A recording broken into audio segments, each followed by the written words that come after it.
Press record. Oh, hello. There we go. Ooh, got it. Always takes me by surprise. She's so like assertive. That's her I just had a pop-up saying, do you want to carry on recording or do you want to leave? Or this meeting's being recorded. Do you want to leave? It's like, ooh, very official. How you doing, mate? You okay? Yeah, I'm on a deload week and I've not had a week off probably since the first lockdown, if not before that, because I still had gym access in lockdown. Your face. I might have had 3 or 4 days post show off, but I've never had a full week, not for a really long time. I just keep going. How do you feel? Bored as fuck right now. Oh, like, what do normal people do when they don't go to the gym? Oh, I know. Like, I don't know though, because when I get to the point of needing a deload, I know about it. Like, I don't want to train. Like, I don't want to see I always want to train. My body may not want to train, but my mind always wants to train. My mind needs to train, but I don't want to. It's different. Yeah, I know what you mean. If I don't train, like, I get told I'm an asshole. So I live on my own and I'm single. So yeah, the dog can't really tell me I'm being an arsehole. Oh, there you go. Just plenty of doggo walks and you're okay. Yeah, I've got work tomorrow and Saturday to amuse me. And then I should really have Sunday off as well, but it's the only time I can train with a mate that's like 2 weeks out. So umming and ahhing. So I might message Tom on Saturday and be like, can I train tomorrow? Who is that? Who's 2 weeks out? His name's Jack. He trains at Bodybuilder Taunton. He's one of Martin Winston's clients. Okay. Yeah, he's doing PCA Southwest. Oh, nice. Okay, of course. That's this weekend coming, isn't it? Yeah, 24th. Okay, yeah, I had a client do that show last year. Apparently it was really well run as well. PCA are bang on. They really are. I did it 2 years ago. Yeah. No, 3 years ago, 2019, I did it. Yeah. Oh, just me and one other woman in our category. And I entered the wrong category. I entered trained instead of athletic figure. Well, the distinctions are quite fine cut, aren't they? Between that and I was still only about 8 months into bodybuilding, so I had no clue whatsoever. Yeah. I didn't have the muscle mass for trained. So what should you have done? Athletic, which is the condition and the striations, but without the muscle mass. Yeah. Okay. Gotcha. It's very confusing with people. Right. So let's actually go through your shows. What have you done? Let's do that. Start there because I don't even know. And purposely, I didn't want to know because I wanted to find out in the chat. So first show I ever did was PCA London 2018. Me too. Really? It's crazy. It's like Sarah Bradley, she did it as well. And I just remember seeing her and being like, I want to be like that. Yeah, it was literally, I did a 12-week prep, had been CrossFitting. That was my style of training. I think I might have started more bodybuilding training probably about 2 months before the prep.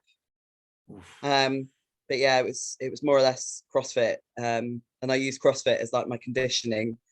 My coach at the time was like, I think she thought I was an utter nightmare because it was like I'd be doing an hour of CrossFit and then hour and a half of strength training plus my cardio. I didn't stop CrossFit until 2019. Yeah, now I know why you haven't had the deload since lockdown. If I know CrossFitters, and I do because my brother does CrossFit. He's quite deep into it. He's very good actually. You guys are psychopaths. You literally are. Like, you're on the brink of rhabdo all the time, pretty much. Insane. I respect it, but no. It's odd because it was like everything for about 7 years until I found bodybuilding. And it was like that sudden realization that I spent 7 years being a mediocre CrossFitter. Like I was, in as far as the boxes I was training at, the gyms I was training at, I was pretty up there strength-wise, condition-wise, speed, stamina, that sort of thing. But when I was a big fish in a little pond. As soon as I went to any bigger comps, just mediocre. Mediocre through the board. And then finding bodybuilding, it was like actually my progression in that and the trajectory of that progression was just so much better than CrossFit. So was that the driving factor for you going from CrossFit to bodybuilding? It was starting with Rob from Team LRF in 2019, and the discussion when we first started working together, which was, you know, what's your ultimate goal? And I dropped in, you know, a pro card, pipe dream after pipe dream. He was like, it's not a pipe dream, that could be a reality. And then obviously I moved to Exeter then from Dorset, and then lockdown. So it was a mixture of actually what I could achieve would be so much bigger if I stopped CrossFitting, and then lockdown and moving towns and that. So it's a multitude of factors, but ultimately being able to focus more on bodybuilding and the style of training with CrossFit, it would have just been counterproductive to have continued with that. I assume then, coming from CrossFit, like a bodybuilding prep is not as big of a deal for you as some other people, like dealing with fatigue, dealing with pushing yourself to the limit. Because as I say, with CrossFit, you're constantly redlining yourself, it seems. Yeah. It's crazy. Like, as I say, I watched my brother, and he repeated cases. I know when you get rhabdomyolysis once, you're very prone to it again. I think 3 or 4 times. There's been times he's rang me. He said, "Hey, mate, bit of advice," because we always bounce stuff off each other. He goes, "I can't feel my biceps. Something feels odd." And I said, "Luke, go to the fucking hospital right now." Yeah. I'm sure as shit, if he didn't go, he probably would have died that night. Your electrolytes are all out, potassium sky high. He would have went into kidney failure. Crazy. I don't think I've ever got to that point, because with my medical background, I'm a little bit, I don't know, and having 12-hour shifts, there would be a 12-hour enforced break at times as well. But there's definitely times where, you know, when you're starting to get unwell and you're starting to get flu and you just ache all over, like my skin would hurt. And then it's like, okay, I need to have a rest day. Yeah. But then in the back of my mind, I'm like, do you though? Or are you just being lazy? Yeah. I feel like CrossFit as well, there's a massive social element to it. Would you say, There am is. am I wrong or? There is. See, this is something that surprised me making the transition. So CrossFit, there's this sort of undertone of bitchiness sometimes, where you'll walk into a gym and you'll sort of get looked up and down by somebody of a similar kind of physique as you. And then it's like you go in to do the workout, and if you beat them, they'd be like, "Oh," and they might not speak to you. Whereas the thing I found so refreshing about bodybuilding, being backstage at that first show, I was actually clueless. I didn't even realize I needed a routine before I walked on stage. But yeah, everybody, all the women backstage, so nice. And there's people that I still message back and forth on Instagram. They still like my status, you know, that sort of thing from that first show back in 2019. It's yeah, I think I've made a lot more true friends through bodybuilding than I did through CrossFit, even though bodybuilding itself is so isolating. It's an odd one, because I think in every industry you're going to have personalities like this that that live up to the stereotype. I feel like bodybuilding is one of those where you definitely have people who are quote unquote arseholes. They are Yes. out there. But for the most part, and I don't know if it's because of similar personalities bring around similar personalities, that you end up networking with people that are just bloody good people. Like, yeah, you'll somehow find a way to cross paths, and then you're like, I don't know what everyone's talking about. Everyone in this industry is lovely, but I think that might be due to the personality themselves seeking out people, if that makes sense. So you yourself, you're a very positive person. I wouldn't be like, I'm the type of person, I'm very selective who I talk to. Everything I do is like who I invite into my inner circle, outer circle, etc. I wouldn't have you on here if you weren't that type of person. So when I see you, you're probably the same in that way, where you just naturally gravitate to good people. Yeah. You know? I think it's like you meet a bodybuilder and you don't necessarily start talking about bodybuilding as such you might be like, oh, have you got any shows coming up? That might be the icebreaker. Yeah. As opposed to you meet a CrossFitter, what's your deadlift? What's your squat? What's your Fran time?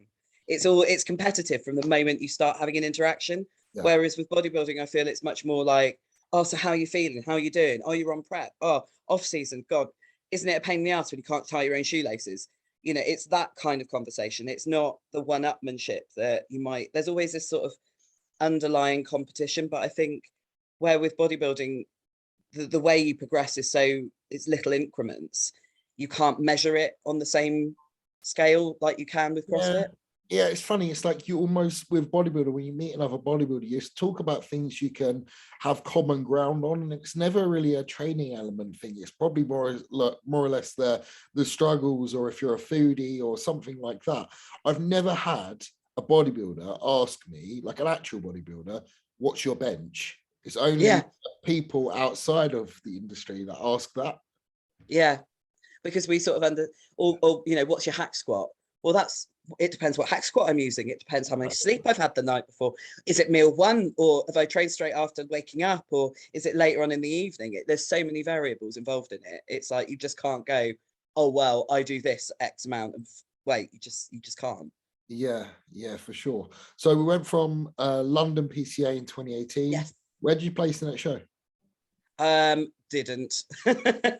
I don't know. They didn't. I mean, I didn't place.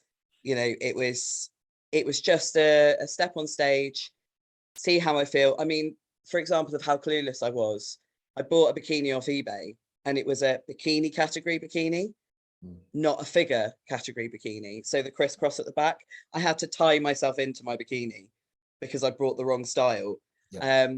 Yeah. So it was just a dipping my toe in the water, and it was like, actually, the pain cave you get in a CrossFit workout lasts about this long. A prep's like, it's just a different type of pain cave. And that feeling of being on stage was just amazing. And just chatting to people backstage as well. You know, I did it on my own. I had one friend that came and saw me briefly, but I had no friends or family that came with me as such. But yeah, everyone was so friendly, and the experience was just like, I remember sitting in the taxi heading down to the venue thinking, am I really going to step on stage with nothing on but a bikini? And I did it. And just that kind of, wow, I actually did that. Yeah. I thought the exact same thing. That is so odd. I thought the exact same thing. I thought, well, before I stepped out on stage, I thought, fuck me, there's all those people out there. I'm actually going to go out there pretty much naked. Fair play. or there's the realization when you're getting tanned, you're basically start bollock naked next to everyone else getting tanned while you're drying off. There's that, but for some reason it feels completely normal. Yeah, it's like you're in this little tent, and there's like 4 women next to you, all completely starkers, and you're just like, with these women spray tanning you. I mean, fast forward to pro debut, there was no sex segregation. I was getting spray tan next to the men's physique pros, and it's just like, they don't have socks. It was just like, everyone's just there getting tanned at the same time. Europe, no shit's given. Yeah. Oh shit. So 2018 prep, London, shoot prep, fucking awesome because the experience was good, got your foot in the water. So you went from that show just like really pumped up, and you obviously, you know, you're ready now. You think, right, I know what I want to do. I know where I want to go with this. I wanted to do another show straight away.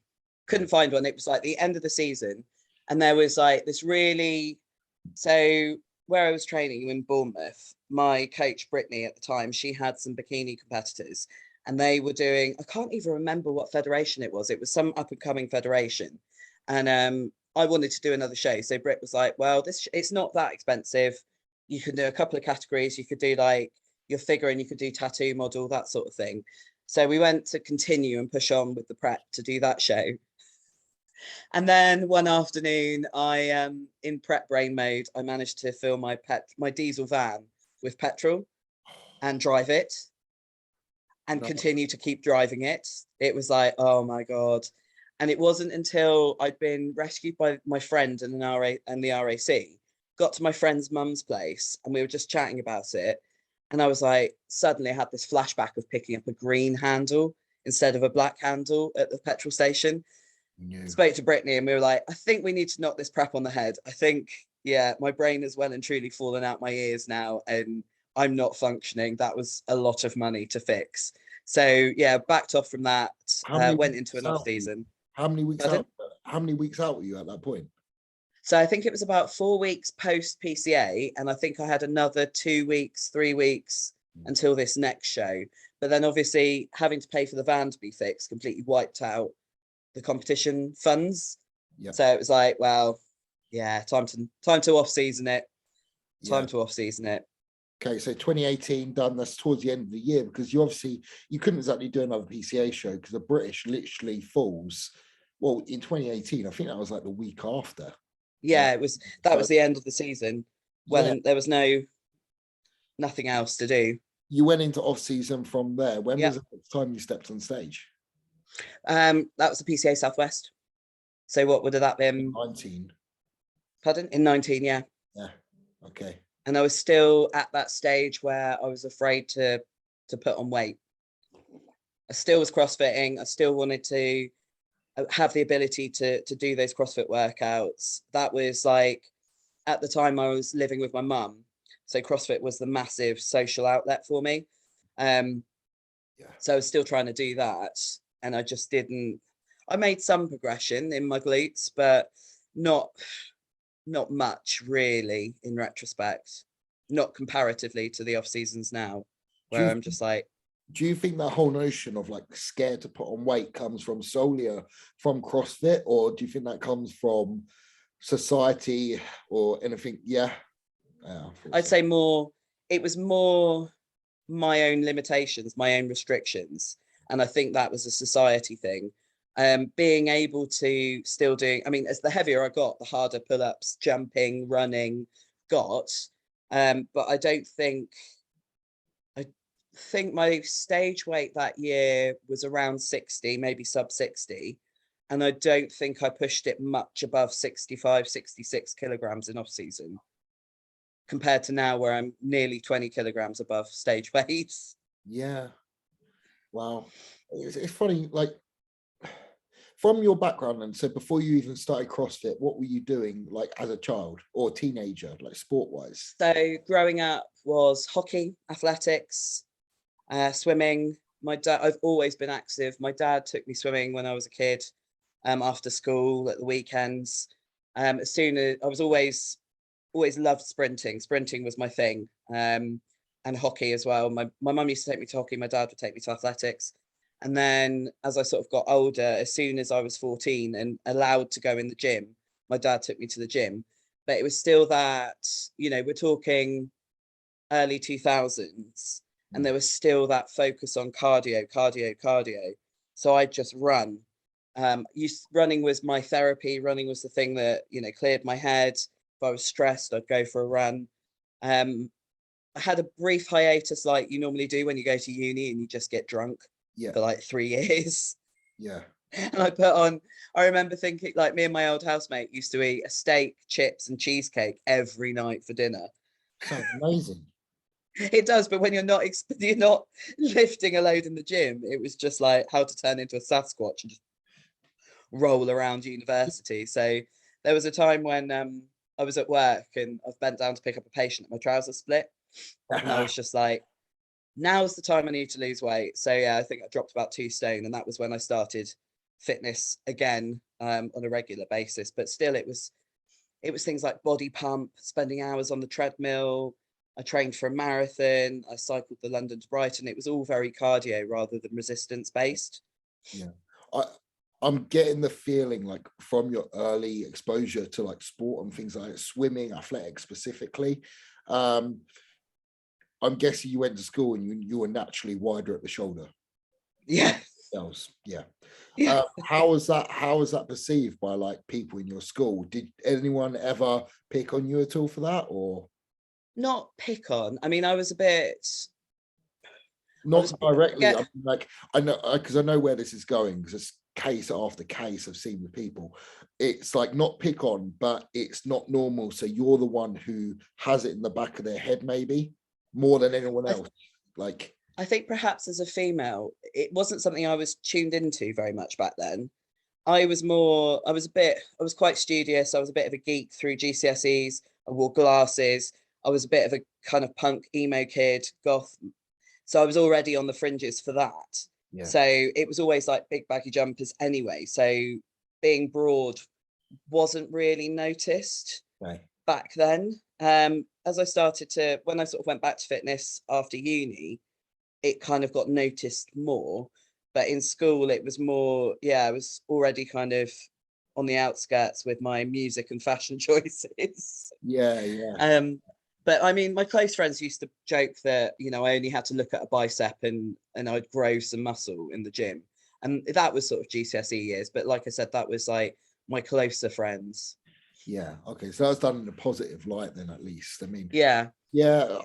I'm just growing really frustrated. Like, kids are cruel, and unfortunately, like society is cruel. In the way that they indirectly now, even more so, because it used to be very direct, are kind of trying to shape the way that young females should look, but without even really now doing it, if that makes sense. Because case after case of seeing like young females who are into swimming, specifically athletics, things that naturally build their upper body, and they end up being wider at the shoulders. And the girls themselves, it forms their early years of gym training into what you said, like more cardio based, because they're the ones most aware of it, and they notice they're not like everyone else, and they want to get rid of it after that first exposure. But I'm like, later in life, you're going to realize how much of a load of bullshit that is. You're going to grow up and think like that's actually a gift. It's still palpable. I mean, like I've got my dad, he doesn't understand bodybuilding, but he's quite supportive. He wants to hear about it. Whereas my mum, on the other hand, she's very much, you've got too big. You're too big across here. I don't like it.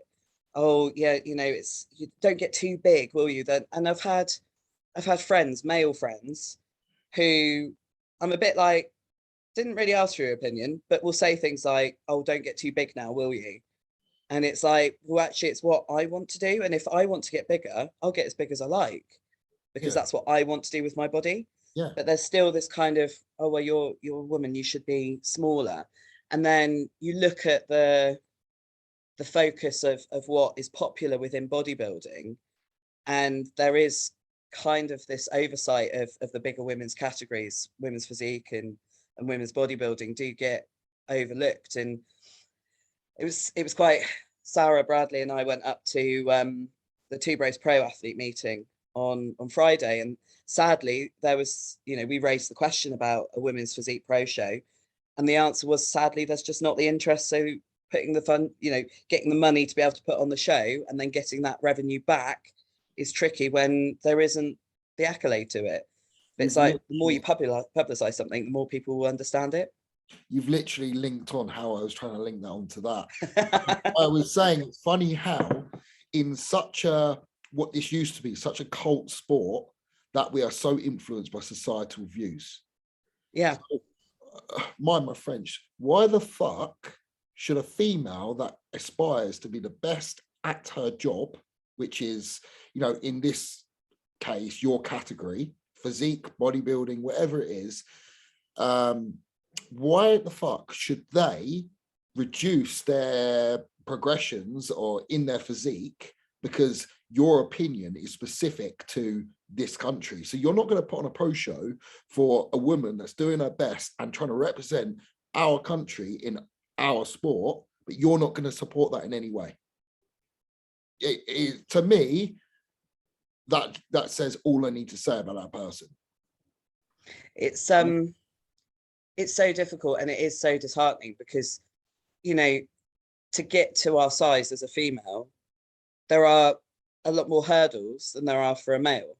So hard. And I mean, those of us, I think, you know, there is an element of predisposition to obviously genetics and putting on muscle mass, and it isn't something I've had to push. I'm having to push food, but I'm not having to push too hard to kind of to make the leap from physique to figure.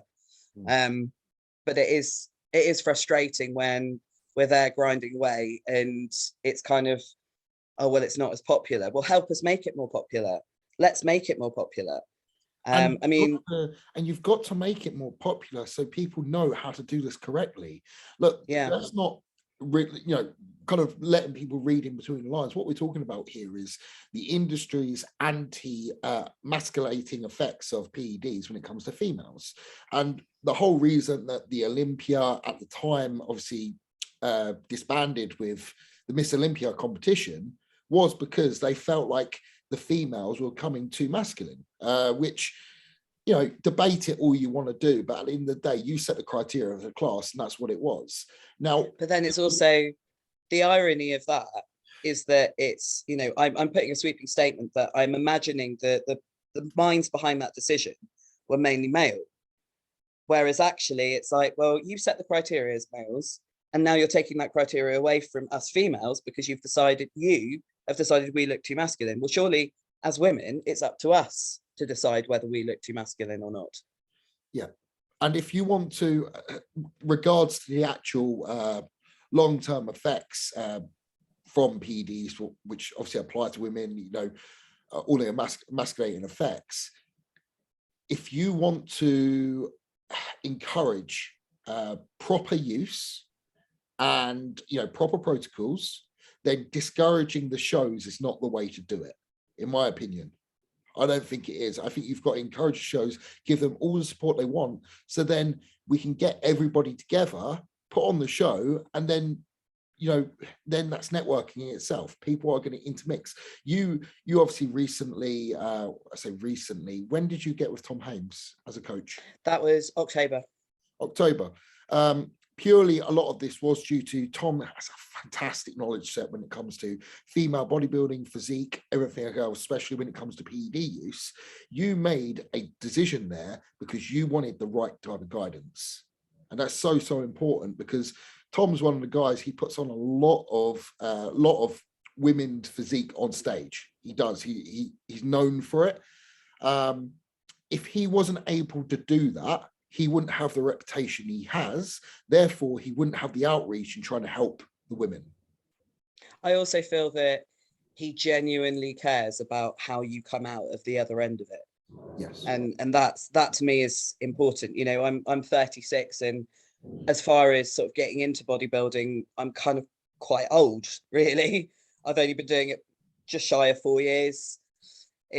But at the same time, I don't want to come out looking too masculine or being utterly, for want of a better word, foobarred. So for me, it just felt like the right decision. Although I've spent so far competing as a figure competitor, I'm not sassy. I wear steel toe cap boots and trainers the whole time.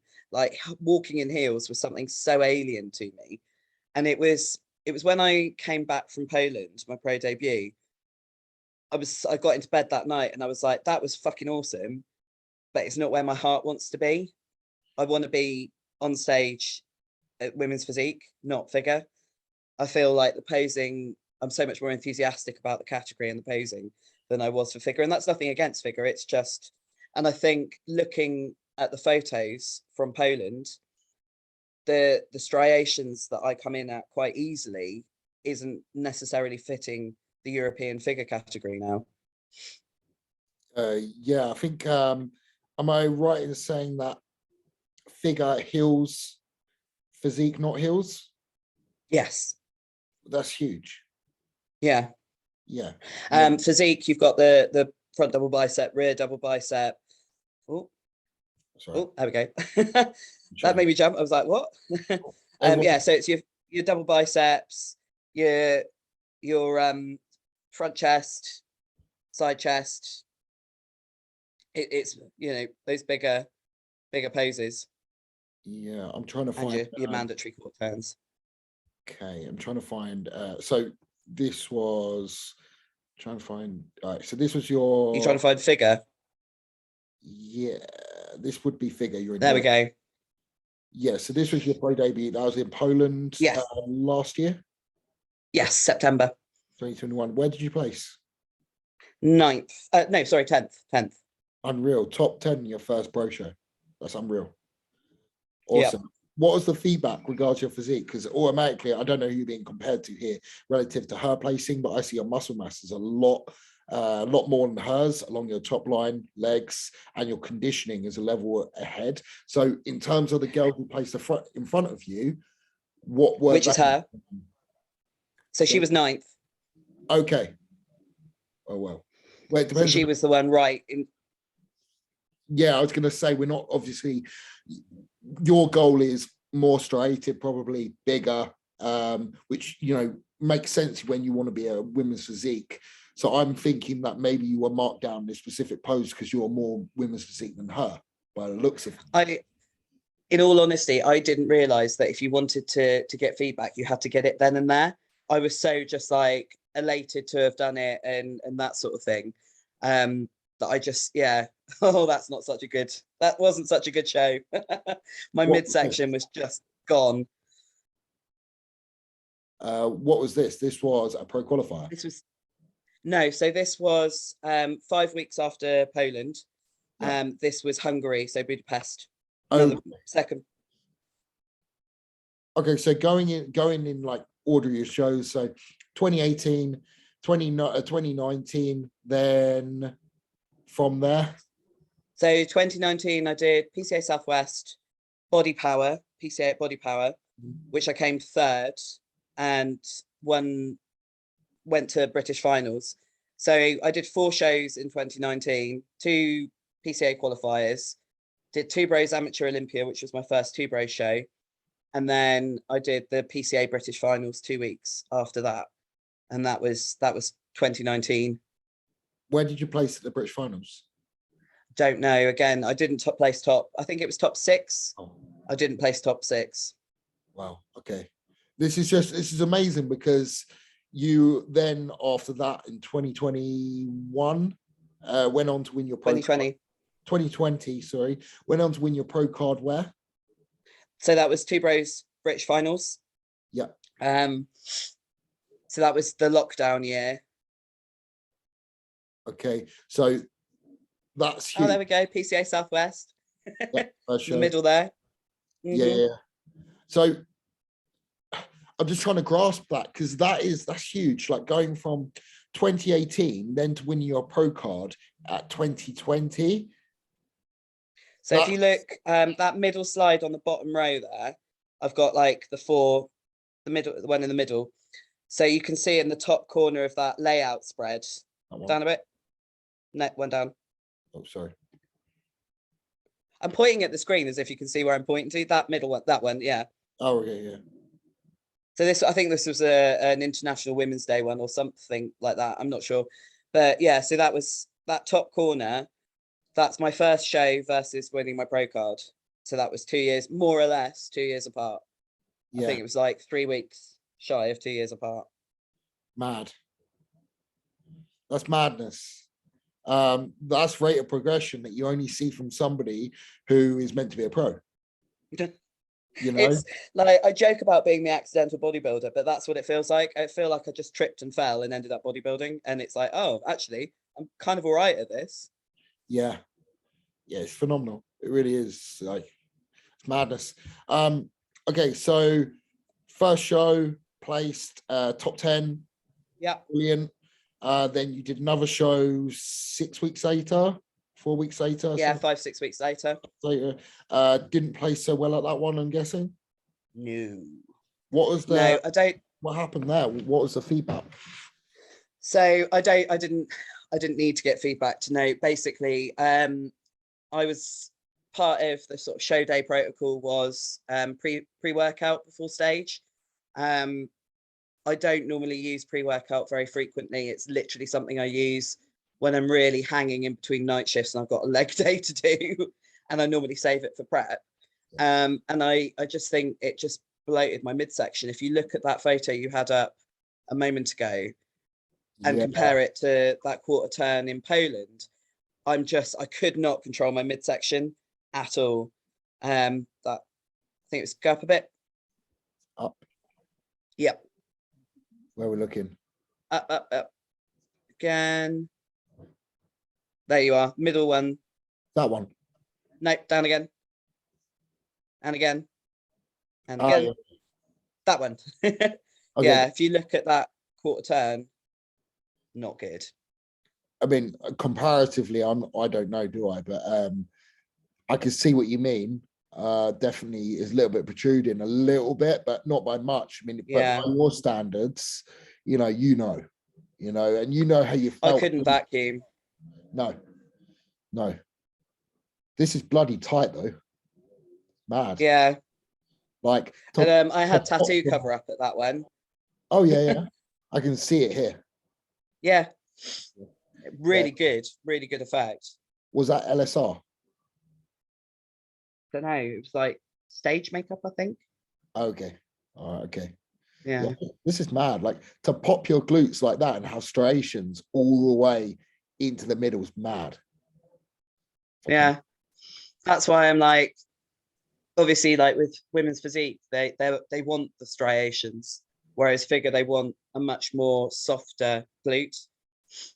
Yeah. So obviously that was your last show.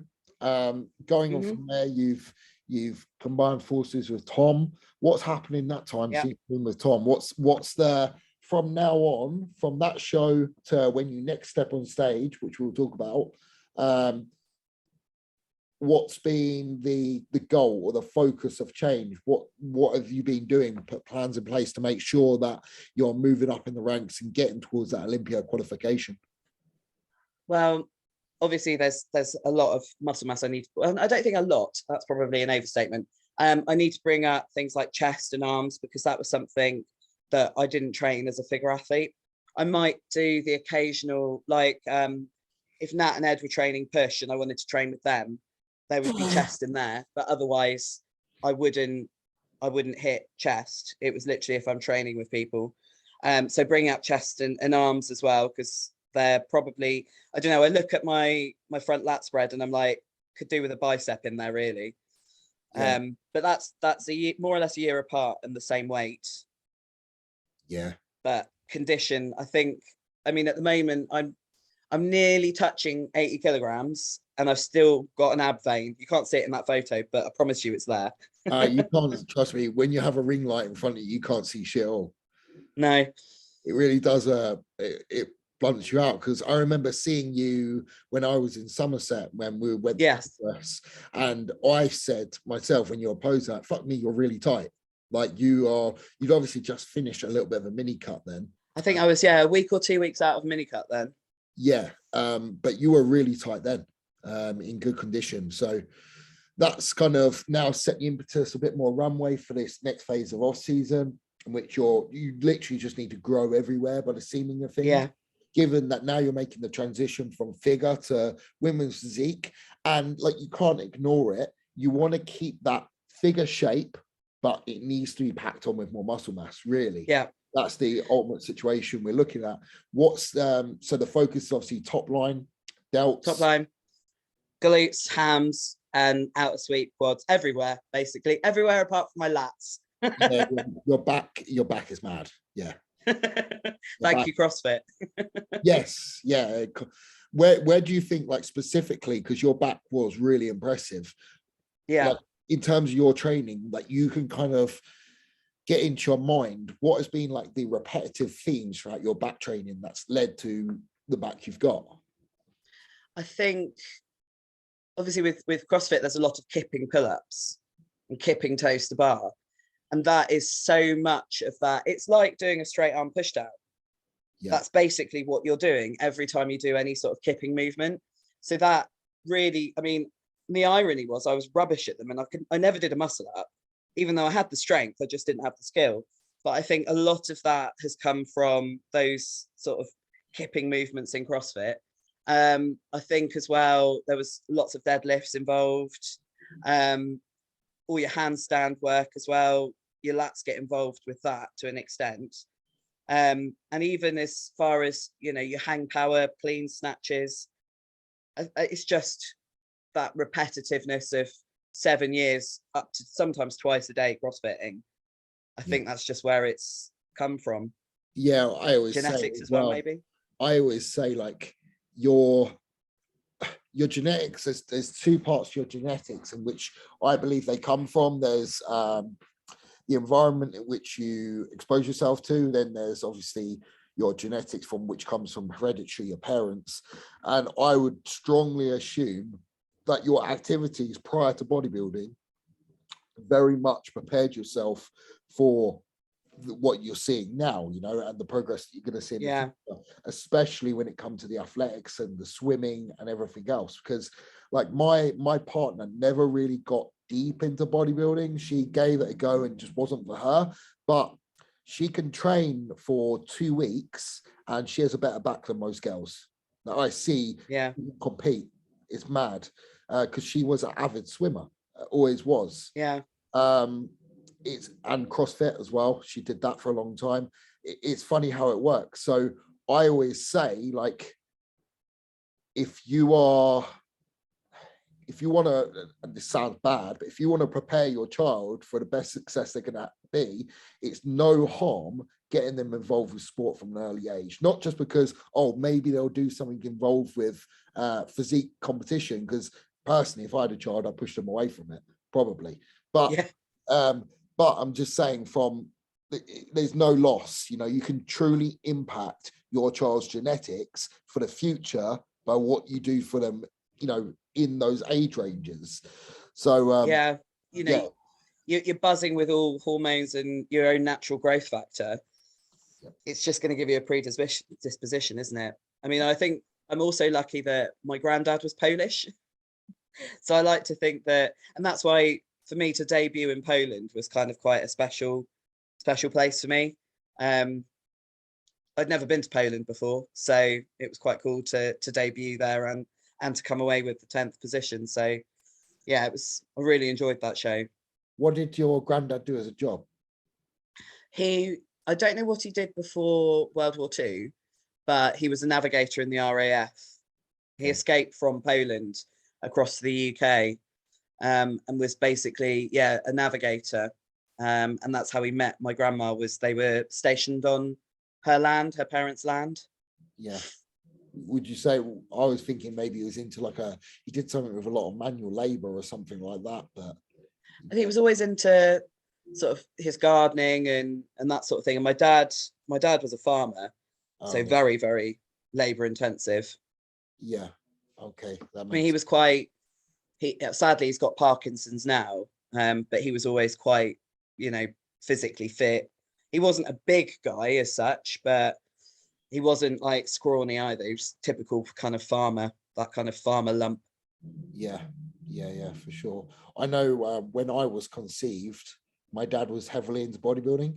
So so he was, quote unquote, he was juiced up on Deca when amazing. That's what I'm told. That's what I'm told anyway. So that's why I'm a little bit different to all my other brothers. Really? Yeah, either that or I don't know, the milkman got involved. I have no idea. I'm an only child, so I've got nothing to compare it to. Yeah. But then, like, none of my cousins are into sort of fitness particularly. Yeah. No. Okay. More than maybe a bit of running here and there, I think. Yeah. Going back to the whole kind of women's physique and trying to represent it for your country, even though your country don't really back it. What do you think needs to happen? I think we need to speak out more, to publicize things more within the women's physique community. There's something in the pipeline with Sarah and another one of my friends, Debs, as to how we can do that, because I think Sarah and I made the sort of realization that we need to advocate for the category ourselves, because it would seem that there's a lack of that within the community. I mean, at the pro meet, we were the only physique women there. At the London one, I don't remember seeing anyone in the photos from Rotherham either. I could be wrong. All I can think all I can think of is Meg. Isn't Meg going up to women's physique, or is she still figure? I don't know. I think she's still figure. She's still doing her check-ins with her heels on. Yeah, that's true. That's true. Yeah. Yeah. I'm trying to think if anyone else, because Sarah and I were talking about this on the drive back. Me, her, I think there's Gemma Lancaster up north somewhere. Alex, who won her pro card. Sorry? Had Corin, but I think she's done competing now, isn't she? Well, she also posted wellness photos, didn't she? She did. So I don't know. I don't know what. And I wasn't sure if she even went up to bodybuilding in her last show. She didn't, but the criteria dictated that she should have. Ah. Yeah, she was pilled. Yeah. It was pretty crazy. Yeah. She always looks pretty peeled though, doesn't she? Oh, ever since I've known her, she's been peeled. She was like that transparent skin. Yeah, I remember when she was like 2 years into the gym, because we used to train at the same gym, and she was like peeled then in her off season. It was mad all the time. But yeah, I think, I don't know really what she's doing. I mean, she's put some pictures up of wellness, and I know she's doing a bit of BJJ as well. Which is cool, man. Like I think it's awesome. Like seeing those two, like Jordan and Corin, the way they've transitioned through the years is amazing. And it's healthy to see that they can just move on, because oftentimes with bodybuilding, it becomes an identity, and you sometimes not let go of it. It's doing this deload week. It's been a bit of a what would I do if I didn't go to the gym anymore? What am I? Yeah. Like, oof. I don't know. It's strange, because I've actually found my motivation for things has just kind of done that a little bit without that driver of going to the gym. Just I'm finding I've got a bit sloppy, like, oh, I'll do the washing up later, that sort of thing.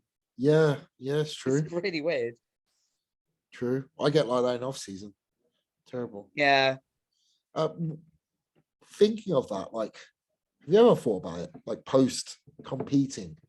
What do you do? Yes, I know exactly what I'm going to do post competing. So before all the craziness with lockdown, I actually applied for the RAF. Got through the interview stage, but was basically in 2019 when I prepped for that Body Power show. I was actually off work with stress. I had 5 months off work, and I completely dropped the ball on life. Like, didn't pay bills, didn't wash. The only thing that kept me going was going to the gym, and that prep. And part of trying to get out of that hole was antidepressants. So I was on them for about a year. And when I applied for the RAF, I got failed on the medical because I was still on the antidepressants. So they said you can reapply, but you've got to take a year. And I then won my pro card. So I was like, if I go in the RAF, that's going to be months of training while I train for the RAF. Am I going to be able to have the same freedom to train like I do? In fact, that was how we started messaging. I don't know if you remember. There was you put up something about where you trained was on the back of an RAF. Oh, no way. Base or something. Yeah, I messaged you about it. Quite a few. I was probably just another person in your DMs at the time. Mate, honestly, I get so many messages a day being a coach. I know. So I don't take note anymore. I know. No, that's true. Literally, I pretty much live on the bloody RAF base. One of them. That's what my message was like. How do you juggle being in the RAF and being a bodybuilder? And you're like, I'm not in the RAF. I'm definitely not. I couldn't fit in planes. I couldn't fit in a jet. So I'm giving myself to 42, 43. So that'll be 10, 11 years of bodybuilding. And then I'll reapply. Awesome. Nice. Yeah. Yeah, it's one of those things that where I'm exposed to it quite frequently, I see all sorts of cool stuff, like especially right now with the whole situation going on in Ukraine. It's very, very active. Very, very active. Twitchy, I imagine. Well, yeah, they're obviously claiming right now that they're not yet had anything to do with it, the Americans. I call bullshit from what I'm seeing. I'll tell you that. There is probably every 5 minutes, 5 rows of Ospreys going over, jets, F-15s. It's pretty mad over here, and it's all day, all night at the moment. Oh, God. Oh no, it's not a problem. It's cool to watch. And when I'm asleep. I don't hear it. Okay. It's I don't sleep well, so I'd struggle. You'd get used to it, honestly. Like Those. when you're exposed to it, you see people like live next to train lines. You say to them, "How do you do it?" But they're used to that sound. Yeah, that's true. I used to live above a train line. Yeah, so Do. yeah, it's really cool. What do you think the impetus was that then? The RAF. It's quite a again like you're a typical female that likes to break kind of likes to break gender stereotypes, and I don't like to say that now because I like to think that that's done and dusted. It's not though, is it? It's not. Let's face it. It's not going to be. You seem to, you don't want to be pretty in heels. You want to be women's physique. You want to, push your physique to the max. You want to be involved with more male-dominated roles. Where do you think that comes from? I think maybe being close to my dad growing up. Maybe I'm not sure. Like, because my parents divorced when I was a kid, so I'd go to him once a week after school, and then at the weekends. And I think there was a lot of one-on-one time. And I was always into like he'd take me down the farm as a kid, and I'd be like building dens with my friends and playing with mud, and it wouldn't be unusual to watch my dad like birthing a cow, getting a calf out, that sort of, and bottle feeding calves. And rather than, I mean, I still had dolls, I still played with dolls as a kid, but I was always very out there, active. We had the dogs. So I don't know if it comes from that, or just being pissed off of being told, oh, you wait over there, little girl, and we're going to go and have some fun over here. It's like, no, I want to come and have the fun over there. I don't want to sit playing teacups and shit like that. I want to go and run around and swing off trees. So now as an adult, it's definitely because I'm pissed at being told what I should be doing and how I should be.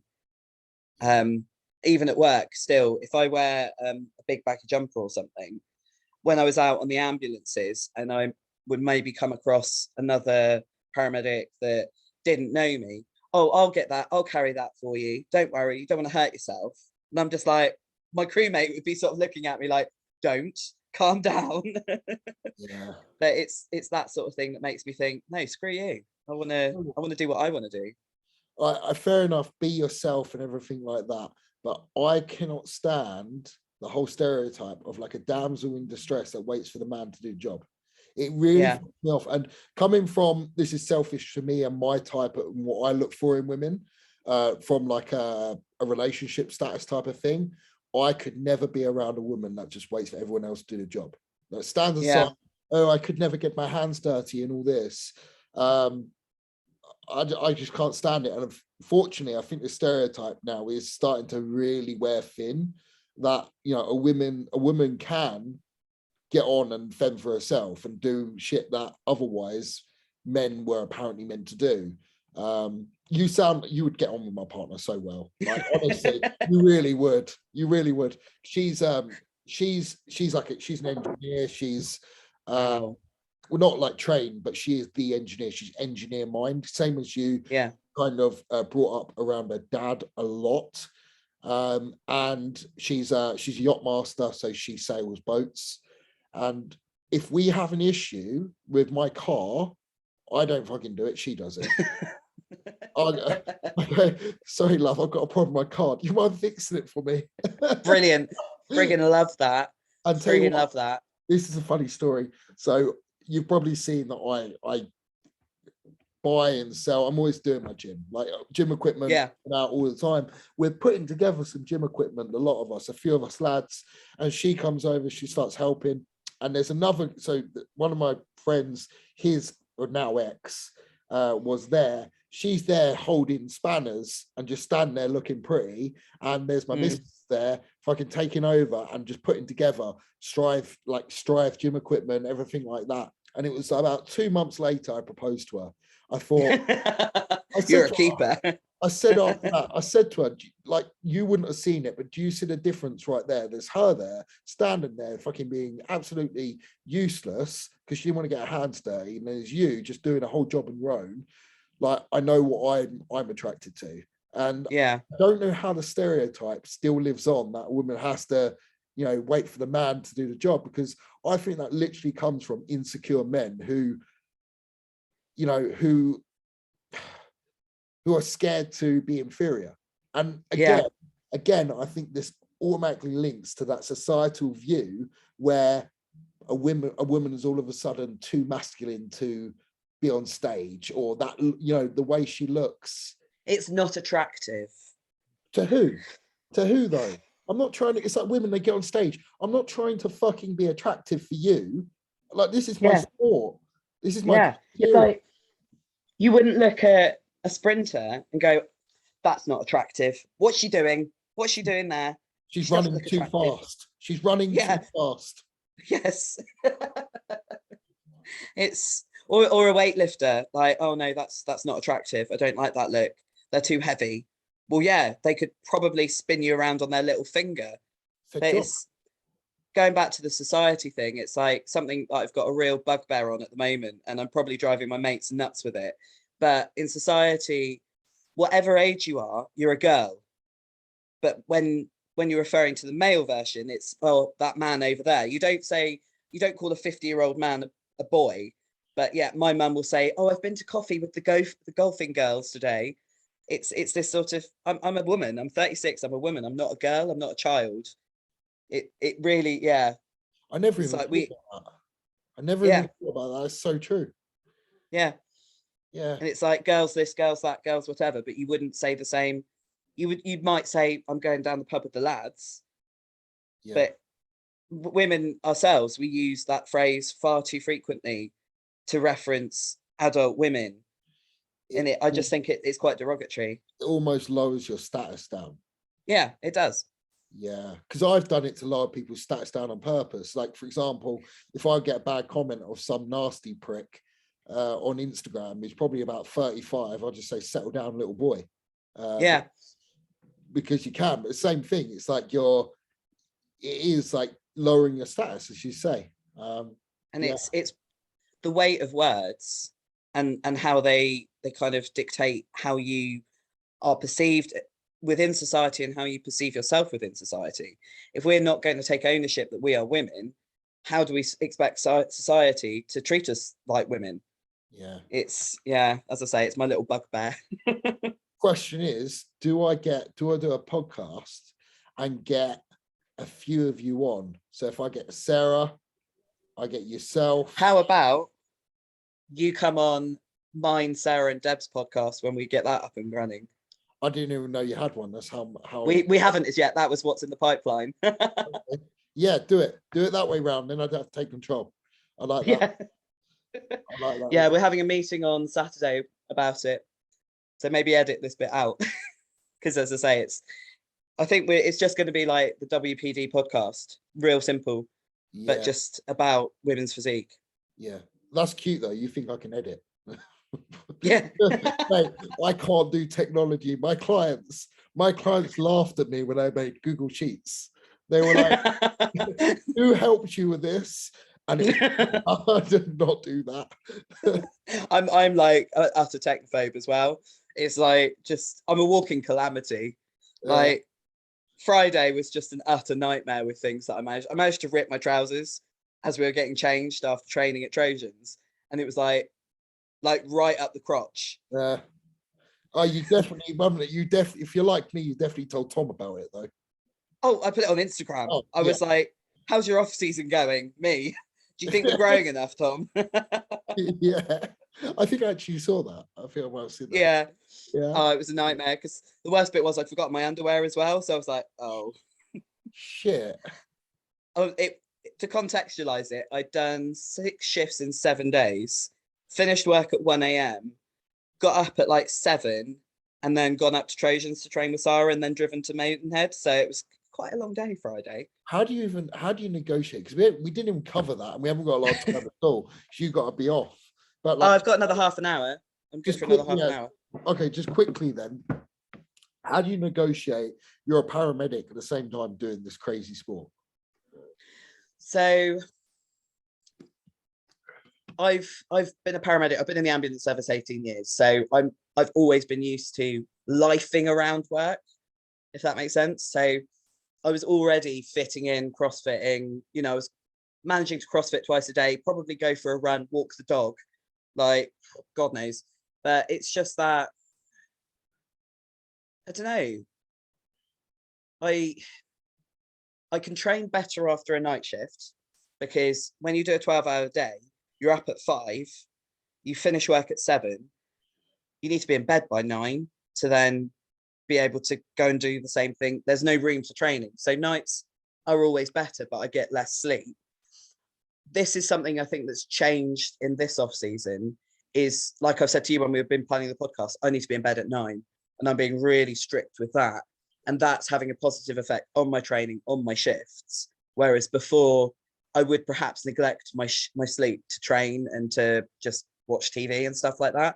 But I think I have to be really crazy organized and really, really stupid. It's like no sense, no feeling. I'm dragging myself to the gym on 5 hours sleep and then going to do a 12-hour night shift. When it becomes really problematic is in prep, where you're awake from like 10:30 in the morning until 7:30, 8 o'clock the next morning, and you still only got that 1800, 1500, whatever you're on calories to make it through that much time being awake. Lots of monsters, lots of coffee. Yeah. Lots of sitting with my head in my hands. But one thing I have done since turning pro is I was out on the ambulances, where you've got no control over when you can eat, constantly off late, the fatigue because you're driving distances in the night with blue lights on. You might, like I was doing CPR on a patient 4 days out from winning my pro card. Like I was told to be on rest, but I can't. I've got to do CPR. It's like, you just got to. So it's hard as well. You have people. It's hard as well because you have people literally their life in your hands. It's not the actual amount of ill people we go to isn't as many as you think. There's a lot of rubbish that we go to, but that's emotionally draining. When you're on prep and you're in that emotional space anyway, I have a tendency to kind of absorb some of that emotion and kind of feel it. So I swapped, and I now work in the control room. I can eat at my desk. I can drink as much as I want. I can go to, on prep when you're water loading. I can pee when I want. I'm always off on time. I literally work within 10 minutes of where I live. So I was driving an hour either side of a 12-hour shift. So that has massively, massively helped with bodybuilding. And that move was to be able to focus more on bodybuilding. I knew I couldn't give up my job because I'm not an online coach. I'm not a PT. I couldn't do that. I wouldn't know where to start. Yeah. So to fund bodybuilding, I have to keep my job, but I have to make it as easy as I can to fit in around bodybuilding. But it's literally, I think it's just stubbornness of getting up. And I said in my head, I'm going to train today. So I'm going to train today. And that's what pushes me through. I feel like you would, if you were wanting to coach, you would be able to bring in a really good little market of people because you have a very specific demographic of personnel that would love to be coached by you, because you definitely represent a group of females especially that don't want to be dictated by the societal norms. I think you would have a really good niche, but again, you have literally zero time in your day to get this started whilst you're still working. It's a hard one for sure. And at the same time, I don't know if you'd enjoy that. Sitting at a desk. There's I started doing some posing coaching more recently. Cool. And again, I'm finding the time to do that. It's so hard. And then people will book a posing session right in the middle of the day. And it's like, oh, but that doesn't give me enough time to train before. And then like, oh, I've got this to do afterwards. And I found that quite stressful. So I don't know how much more I'm going to be able to sort of give to that, as well as, my focus is my own progression. Yeah. Not making money, unfortunately. Stupidly, probably. It's hard trying to have different avenues. I know that. I was doing a lot of posing coaching last year. This year I've had to drop it all completely because my coaching business is just keeping me too busy. And as you say, like people book in posing sessions, which is like an hour where you could get 3 check-ins done, and that makes a huge difference to how the rest of your day goes in terms of schedule. So it just doesn't really work. Yeah, for sure. And it was all over Skype as well, which I find quite disjointed. Sorry? Like trying to do it over Skype as well, and you can't actually move somebody, and you're trying to explain. And I'm dyslexic, so sometimes what's in here I can't communicate, and that was really highlighted through posing. Like if I was in the same room as the person, I could move them. Right, this is what you need to do, and I wouldn't have to use my words. But when you're literally doing it across the screen, you have to try and It's hard, but I definitely I managed to get pretty good at that, but it takes some practice understanding what human nature kind of responds to regards cues. Yeah, it's hard though, but I can imagine it's actually a little bit harder with females. One of my clients is an ex-CrossFitter, so that really helped, because especially some of your lat spread, putting your lats in your back pocket, and that's a CrossFit cue as well when you're setting up to do any sort of either a deadlift, clean, snatch. So that worked quite well because she understood what I meant from that cue. But then some of the others where they haven't got that background, it's like trying to find the cue to trigger that lat engagement. Oh, it's just a nightmare. Yeah, for sure. So I'm definitely going to be like using this part of the segment like about regards of paramedicing, and make every client fucking watch that. Literally have no. You think you don't have time? You have no excuse. Literally, you make me feel bad because it makes me realize how much time I have compared to yourself, and it kind of brings me on to that. How the bloody hell would you manage a relationship while you're maintaining that kind of schedule? Well, I was with somebody briefly this time last year, and I think in retrospect I actually sacrificed some of my own progression. I would end up, they lived about 40 minutes away, and I would end up driving to them quite a lot, and just that sort of takes its toll. I've kind of, I had, from the end of that relationship, my hormones just bottomed out, and I had zero interest until kind of quite recently. Tom's managed to get my hormones back on a sort of level where it's like, oh, I actually have feelings to an extent again.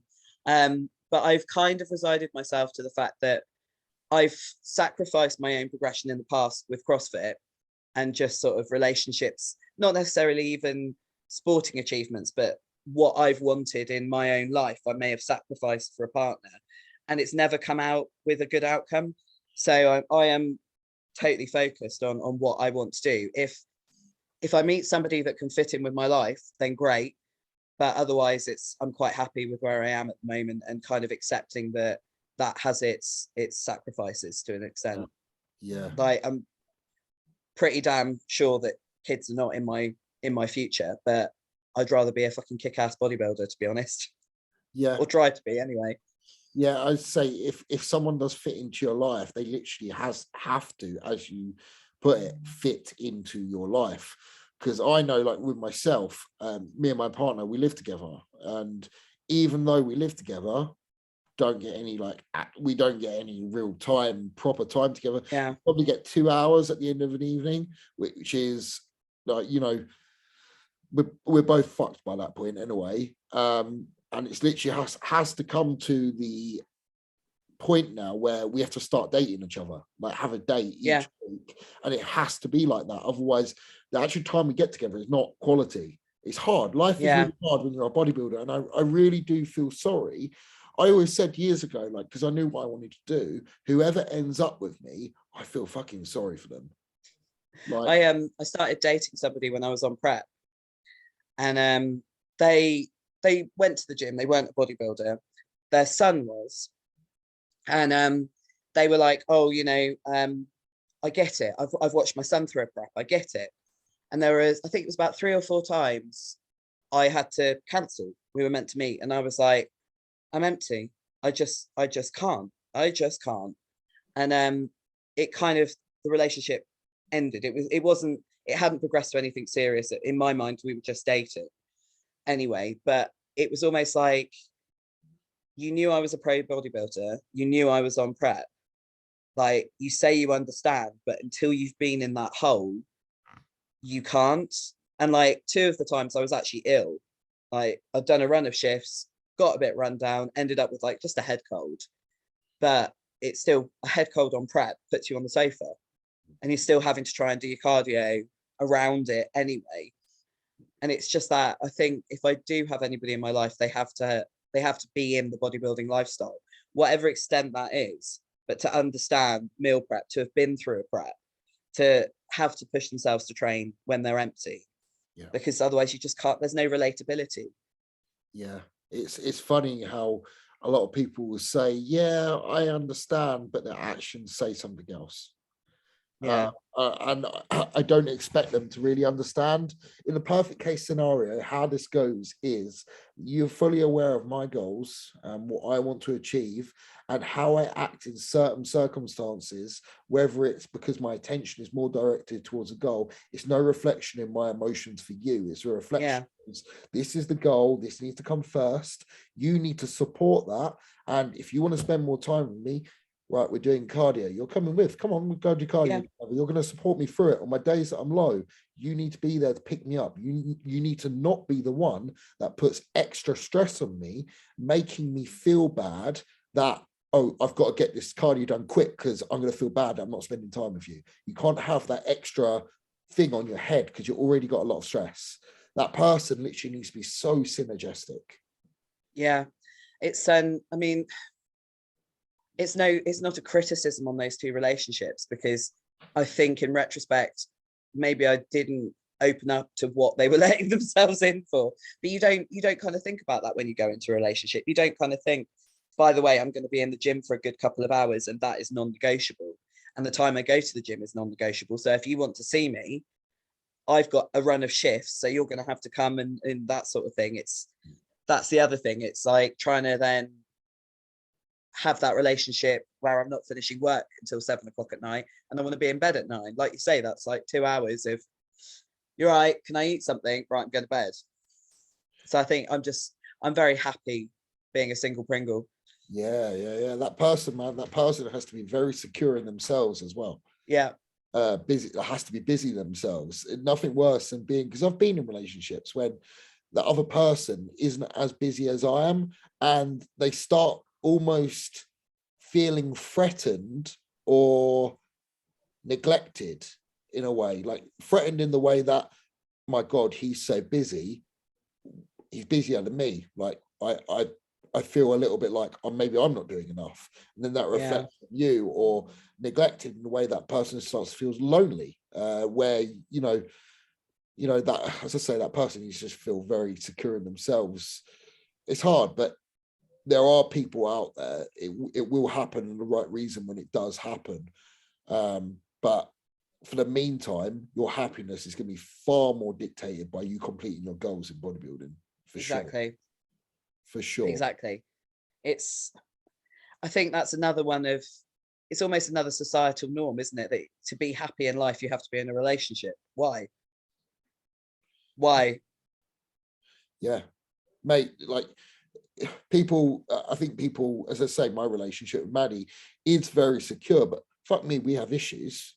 And it's all caused by the fact that I do not stop in terms of my coaching, my bodybuilding. Like, it's a selfish endeavor. It causes issues, trust me. It really does. But that's where we've come to the ultimatum. We both care enough now to the point, look, this ain't right. We need to actually have a date night each week so then we don't actually lose track of each other, because you can see where this could go. It's a struggle, but it can be done if you are sensible about it and if you care enough about that person. Sorry, I've just got to show you what's going on just here. Look at the state of Ruby. She's literally, I'm surprised you can't hear her snoring, but she's just like on her back. See, Rubes, that's what you should be doing. Manu. He's sound though. He's proper out. Rubes. Do you want to go? Treats. Oh, see, she responds to treats. He only responds to outside. Oh, Oh, no. outside. He's showing you up. No. Outside. Oh, there we go. He got some attention. Do you want to go outside? They're brilliant, aren't they? Oh, mate.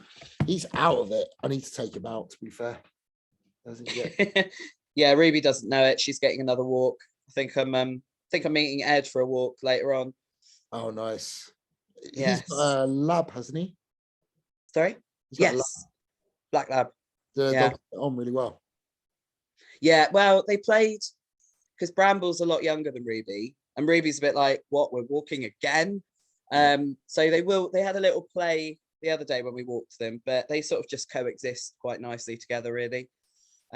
Ruby's 5, so she's a bit like, I don't want to run around that much. And then occasionally they'll have a little leg around. They'll work at different speeds. Yeah. Ruby tends to do little circles while the bigger dogs run round her. Yeah. And kind of cuts them off. Yeah, for sure. Okay, dude, what have you got planned for the rest of today? Get my hair done, get my hair sorted, dog walk, and then yoga this evening. You're so girly. I know, I've spent the whole podcast talking about not being girly. To be fair, the hair is the one girl thing that I do. Yeah, you said do. Okay. I did say. Yeah, cool. I've got to take him out. We're going to go do cardio and then going to back on right to a walk. And now he's interested. He's like, okay. Yeah. I'm jealous of your cardio. I'd give anything to go to the gym.